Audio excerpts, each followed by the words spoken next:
கழிவுகள் தமிழகத்தில் கொட்டப்படுவதை குறித்து விவாதித்துக் கொண்டிருக்கிறோம். தொடர்ந்து விவாதிக்கலாம். சார், இப்போ கேரளாவிலிருந்து தமிழகத்தில் கொண்டு வந்து கழிவுகள் கொட்டப்படுது அப்படிங்கும்போது ஆக்சுவலா அங்க இருக்கிற இந்த வேஸ்டேஜ், இந்த கழிவுகளை என்ன பண்ணணும், ப்ரொசீஜர் படி என்ன பண்ணணும்? அதாவது மருத்துவ கழிவுகளை வந்து பொல்யூஷன் கண்ட்ரோல் போர்டு தான் டிசைட் பண்ணும் எந்த இடத்துல காமன் ட்ரீட்மெண்ட் ஃபெசிலிட்டி வைக்கணுங்கிறத. அதாவது அது பக்கத்தில் 5 கிலோமீட்டருக்கு ஜன நடமாட்டம் இருக்கக்கூடாது, நீர்நிலைகள் இருக்கக்கூடாது, பயிர்கள் பயிரிடக்கூடாது. இந்த மாதிரி ஒரு இடத்துல கொண்டு போய் தான் அதை வெறும் கொட்டுறதில்லை. அங்கே வந்து இன்சினரேஷன் ஒன்று இருக்கு, ஆட்டோ கிளேவிங்னு இருக்கு, மைக்ரோ ஓவன் இருக்கு. ஒவ்வொரு கழிவுக்கும் ஒரு ட்ரீட்மெண்ட் இருக்கு.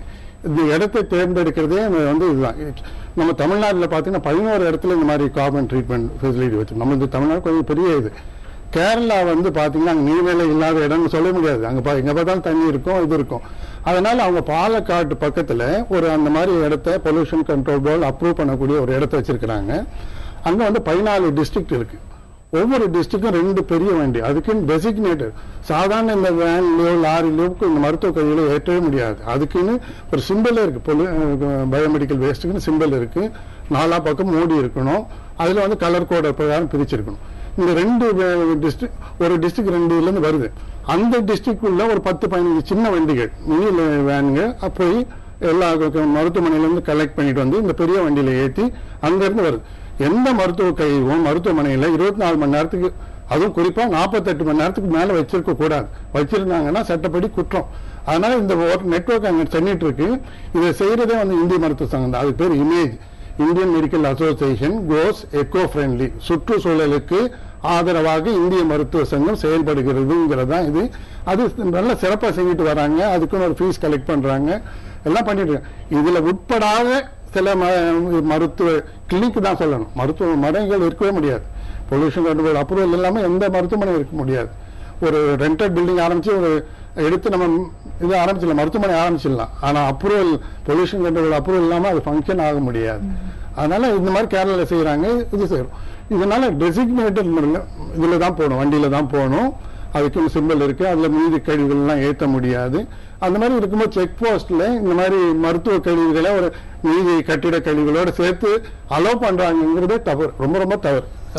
நீங்க சொல்லலாம். இல்ல, அடிப்படையில வந்து கழிவு மேலாண்மைங்கிற விஷயத்துல முதல் பாயிண்டே வந்து கழிவுகளை வந்து நம்ம அகற்றுவதும் கழிவுகளை வந்து வெளியேற்றுவதும் கமிட்மெண்ட் வந்து அந்த கிளினிக்கோ ஹாஸ்பிட்டல்லையோ தான் ஆரம்பிக்க முடியும். இதுக்கு வந்து முதல் ரெஸ்பான்சிபிலிட்டி யார்கிட்ட ஃபிக்ஸ் பண்ண முடியும் அப்படின்னா மருத்துவமனைக்கு தான். அந்த மருத்துவமனையை அதை நடத்தக்கூடிய மருத்துவம். ஐயா பேசும்போது சொன்னாங்க பெரும்பாலும் பெரிய மருத்துவமனைகள்ல அது நடக்கிறது இல்லை அப்படின்னு. நகர்ப்புறங்கள் அது சரியா இருக்கு. ஆனா வந்து செமி அர்பன் வில்லேஜஸ்ல எல்லாம் இன்னுமே நிறைய கிளினிக்ஸ்ல வந்து அவங்க இங்க வந்து ஒரு நகர்ப்புறத்துல ஒரு நாளைக்கு 100 நோயாளி பார்க்குற இடத்துல கிராமப்புறங்கள்ல ஒரு சின்ன கிளினிக்ல 200 நோயாளி பார்க்குற இடங்கள்லாம் நிறையவே இருக்கு. ஏன்னா நிறைய பட்டி தொட்டிகள் எல்லாம் உள்ள கிளினிக்குகள்ல அங்க என்ன மேலாண்மை நடக்குதுன்னு பாத்தீங்கன்னா, அங்க மொத்தத்தையும் கலெக்ட் பண்ணி கட்டி அங்க வந்து இந்த மாதிரி ஒரு ஐயா சொல்ற மாதிரி அமைப்பு ரீதியாக எடுத்துட்டு வராங்களா அப்படிங்கறதுல பெரிய கேள்விக்குறி இருக்கு. அந்த மாதிரி கலெக்ட் பண்றதுதான் இப்படி இவங்க டிரான்ஸ்போர்ட் பண்ணி ஏதோ மற்ற கழிவுகளோட, இறைச்சி கழிவுகளோட சேர்த்து அதை எப்படி, ஏன்னா இதுல என்னன்னா எந்த நேரமும் அவங்க ஒரு 24 ஹவர்ஸுக்கு மேல அதை வச்சிருக்க கூடாது, சட்டப்படி அதை வச்சிருக்க கூடாது.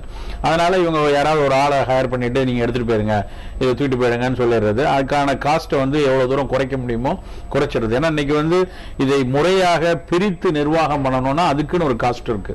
அந்த காஸ்ட்டை குறைக்கணுங்கிறதுக்காக சில மருத்துவமனை நிர்வாகங்கள் அப்படி செய்யலாம். ஒருவேளை அந்த மாதிரி செய்யக்கூடிய நிர்வாகங்கள் செய்யக்கூடியதை கலெக்ட் பண்ணி இதை வந்து இவங்க எடுத்துட்டு இந்த மாதிரி போட்டு விடுறாங்க. இதுல ரொம்ப முக்கியமான ஒரு விஷயம் என்னன்னா, கழிவுகளை டிரான்ஸ்போர்ட் பண்றதுங்கிறது பெரிய ஆபத்தான விஷயம். இன்றைக்கு நமக்கு நிறைய திடீர்னு ஒரு பேண்டமிக்ஸ் வரும்போதெல்லாம் வந்து நமக்கு இந்த சிந்தனை வரும். எப்படி முதல்ல அவங்க பேசும்போது பிளேக்ல அந்த பிரச்சனை வரும்போது அந்த சிந்தனை வந்தது. அது மாதிரி புது நுண்ணுயிரிகள் வருது, இதுவரைக்கும் பேசாம இருந்த நுண்ணுயிரி இன்னைக்கு வந்து ஒரு பெரிய தொற்றா வருது அப்படின்னு வரும்போதெல்லாம் இதெல்லாம் யோசிக்கிறாங்க எல்லா இடமும். அப்போ இந்த மாதிரி இந்த கழிவுகளை ஒரு இடத்துல இருந்து மருத்துவ கழிவுகளை எடுத்துட்டு போகும்போது அது பக்கத்துல இருக்கக்கூடிய நபர்கள் யாருக்கெல்லாம் அவங்க லோ இம்யூன் பர்சன் அங்க இருக்காங்கன்னா அவங்களுக்கு அந்த தொற்று வந்து மேல போய் சேர்றதுக்கு வாய்ப்பு இருக்கு. மருத்துவமனையிலே என்ன ஆகும் அப்படின்னா, ஒருத்தர் வந்து ஒரு அறுவை சிகிச்சை முடிச்சுட்டு அவர் அறுவை சிகிச்சை முடிச்சு ஒரு அடுத்த 1 வாரம் அந்த கன்வாலசன்ஸ் பீரியட்ல எப்பவும் அவருடைய நோய் எதிர்ப்பு ஆற்றல் கொஞ்சம் குறைவா தான் இருக்கும். அந்த நேரத்துல அவர் ரொம்ப பாதுகாப்பா இருக்க வேண்டிய சமயம். அந்த நேரத்துல இந்த மாதிரி கழிவுகளை ஓரமா வச்சிருக்காங்க, இல்ல எங்கேயாவது 2 நாளா அகற்றாம இருந்தாங்கன்னா அதுல இருந்து வர ரொம்ப வளர்ந்த நாடுகள்ல கூட அந்த மாதிரி ஹாஸ்பிட்டல் பார்ன் இன்ஃபெக்ஷன், ஹைட்ரோஜெனிக் இன்ஃபெக்ஷன் வாங்க அது மாதிரி கேரி பண்ணி அதுக்கப்புறம் அதை குணப்படுத்துறது ரொம்ப கஷ்டமாயிடும். இப்போ ஒரு நோயாளிக்கு அவருடைய நோய் குணமாயிடும், இந்த மாதிரி தொற்று வந்த நோய் வந்து அவருக்கு மரணத்தை கூட கொண்டு போயிற மாதிரி ஆயிடும். அது ஒரு பிரச்சனை. இதெல்லாம் இருக்கிறதுனாலதான் கழிவுகளை கண்டிப்பாக பிரித்து திடக்கழிவுகளா இவை வந்து மருத்துவ கழிவுகளா ரேடியேட்டிவ் மெட்டீரியல்ஸ் இருக்கு, அதை கூட அவங்க சிபிசிடில சென்ட்ரல் பொல்யூஷன் கண்ட்ரோல் போர்ட்ல அப்படி பிரிக்க சொல்றாங்க. அந்த மாதிரி மெட்டீரியல் எல்லாம் கரெக்டா பாகுபடுத்தி அதுக்குன்னு உரிய உரைகள்ல போட்டு அதற்குன்னு உரிய வாகனங்கள்ல போட்டு இன்சினரேட்டர் அனுப்பணுமா, ஆக்ட் பண்ணணுமா. என்ன பிரச்சனைனா இதெல்லாம் ரூல்ஸ்ல இருக்குது, இதெல்லாம் இருக்குது, பட் நடைமுறையில இருக்குதா, செய்யறாங்களா? சார் சொன்ன மாதிரி பெரிய ஹாஸ்பிட்டல்ஸ்க்கு இந்த அப்ரூவல் நிச்சயமா இருக்கணும், பொல்யூஷன் கண்ட்ரோல் போர்ட்ல இருந்து அப்ரூவ் ஆயிருந்தாதான் அவங்களால இயங்க முடியும். அப்படிங்கும்போது இந்த சின்ன சின்ன கிளினிக்ஸ்ல இருந்து தான் இந்த மாதிரி பிரச்சனைகள் ஆரம்பிக்குது. இதை ரெகுலேட் பண்றது யாருடைய பொறுப்பு, யார் இதை கண்காணிக்கணும்? இது ரெண்டு. ஒண்ணு வந்து பொல்யூஷன் கண்ட்ரோல் போர்டு ஒவ்வொரு டிஸ்ட்ரிக்ட்லயும் அவங்களுக்குன்னு ஆஃபீஸ் இருக்கு. அவங்க வந்து இப்போ உதாரணமா பாத்தீங்கன்னா கிளினிக்ஸே வந்து ரெஜிஸ்டர் பண்ணிருக்கணும் அப்படிங்கிறாங்க. இப்போ ஒரு சின்ன கிளினிக்கா, பாலி கிளினிக்கா, இன்பேஷன் ஃபெசிலிட்டி இருக்கா, அதெல்லாம் வந்து நம்ம ரெஜிஸ்டர் பண்ணிருக்கணும். இப்போ சென்னைனா சென்னை கார்பரேஷன்ல பதிவு பண்ணிருக்கணும். அந்த பதிவு பண்ணப்பட்ட மருத்துவமனையில இவங்க வந்து பீரியாடிக்கல் இன்ஸ்பெக்ஷன் பண்ணணும், எந்த மாதிரி நடக்குது அப்படின்னு. அதை தாண்டி இப்போ ஐஎம்ஏ மாதிரி ஆர்கனைசேஷன் வந்து அவங்களுக்குள்ளேயே ஒரு கட்டமைப்பு வச்சிருக்காங்க இல்லையா, அந்த இமேஜ் மாதிரி, அந்த மாதிரி கட்டமைப்புகள் பீரியாடிக்கலா இன்ஸ்பெக்ட் பண்றது. அப்புறம் இன்னொன்னு இந்த அக்ரெடேஷன் வாங்குறாங்க, NABH, NABL அக்ரெடேஷன். அந்த NABH, NABL அக்ரெடேஷன்ல அதெல்லாம் மேண்டேட்டரி திங்ஸ். அதை வந்து முதல்ல சர்டிபிகேட் வாங்குற வரைக்கும் எல்லாரும் கரெக்டா பண்ணுவாங்க.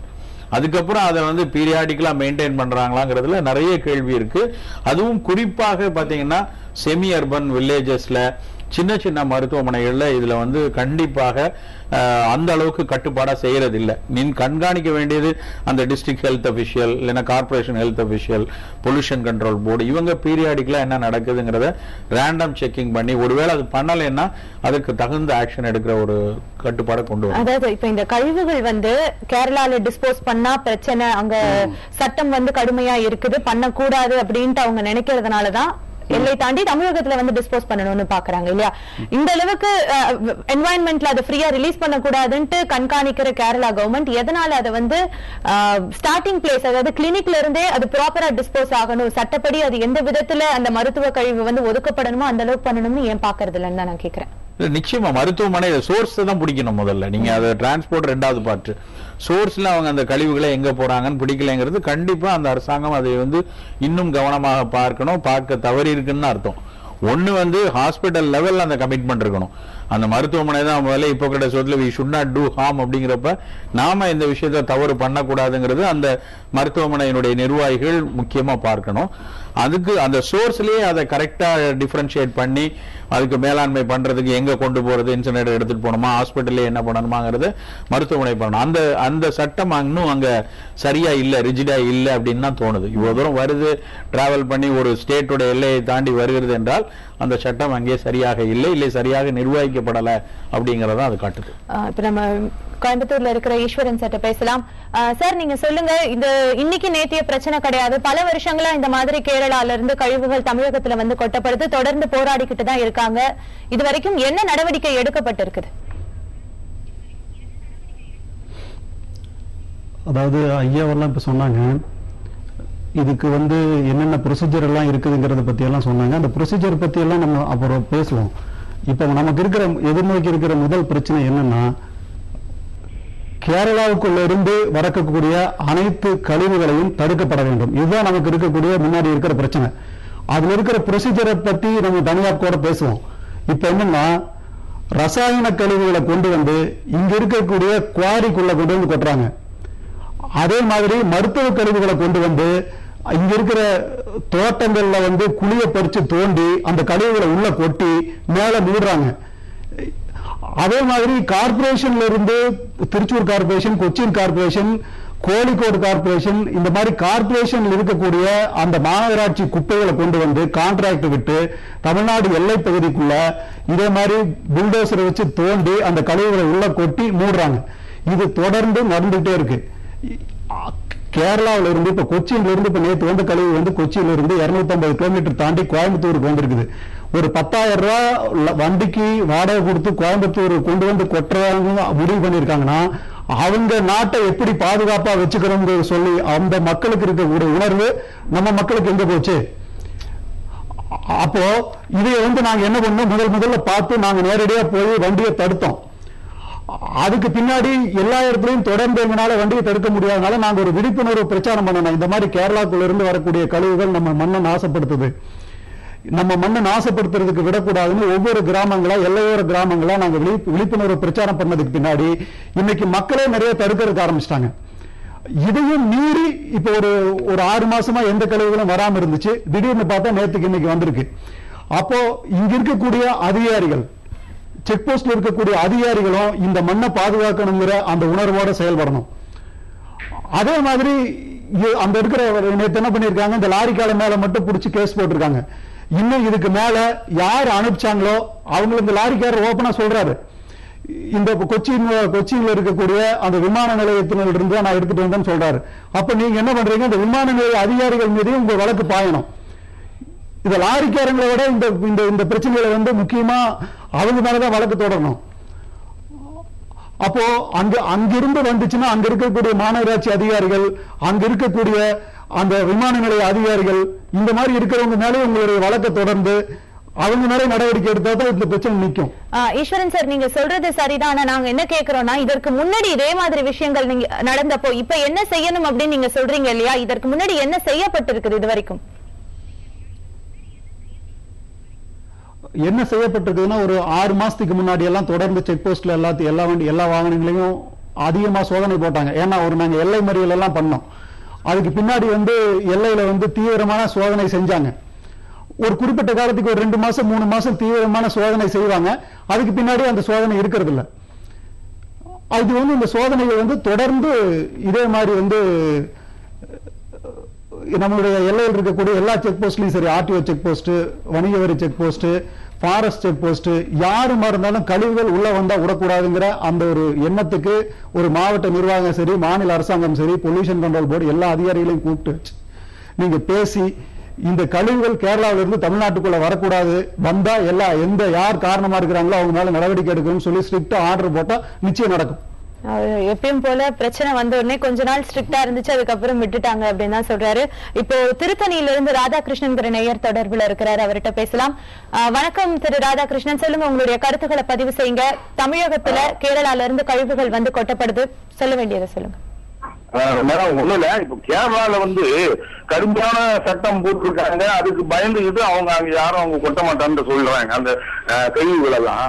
ஏன் அதே போல தமிழ்நாட்டுல அந்த மாதிரி ஒரு கடுமையான சட்டம் கொண்டு வரல, அவங்க ஏன் சரியான அவங்க மேல நடவடிக்கை எடுக்க மாட்டேங்கிறாங்க அப்படிங்கறதுதான் என்னுடைய கேள்வி. அப்ப கேரளாவில் இருக்கிறவங்க எல்லாம் புத்திசாலிங்கிற மாதிரியும் தமிழ்நாட்டில் இருக்கிறவங்க எல்லாம் போகலாம் அப்படிங்கிற மாதிரியான ஒரு அலட்சிய போக்கு தானே காணப்படுது. ஏன் அந்த கோவை நகராட்சி மற்றும் சுற்றுத்தாரத்தில் இருக்கிற எல்லா ஏரியாவில் இருக்கிற அதிகாரிகளும் செக் போஸ்ட்ல சரியாக செக் பண்ணி அந்த கழிவுகளை வெளியே அனுப்பாத நம்ம ஸ்டேட்டுக்குள்ள விளையாமதி பார்த்திருக்கலாமே அப்படிங்கறத என்னுடைய ஒரு ஆதங்கம். குப்பையை நல்ல பொருள்ல ஒழிச்சு வச்சு கொண்டு வர முடியாது.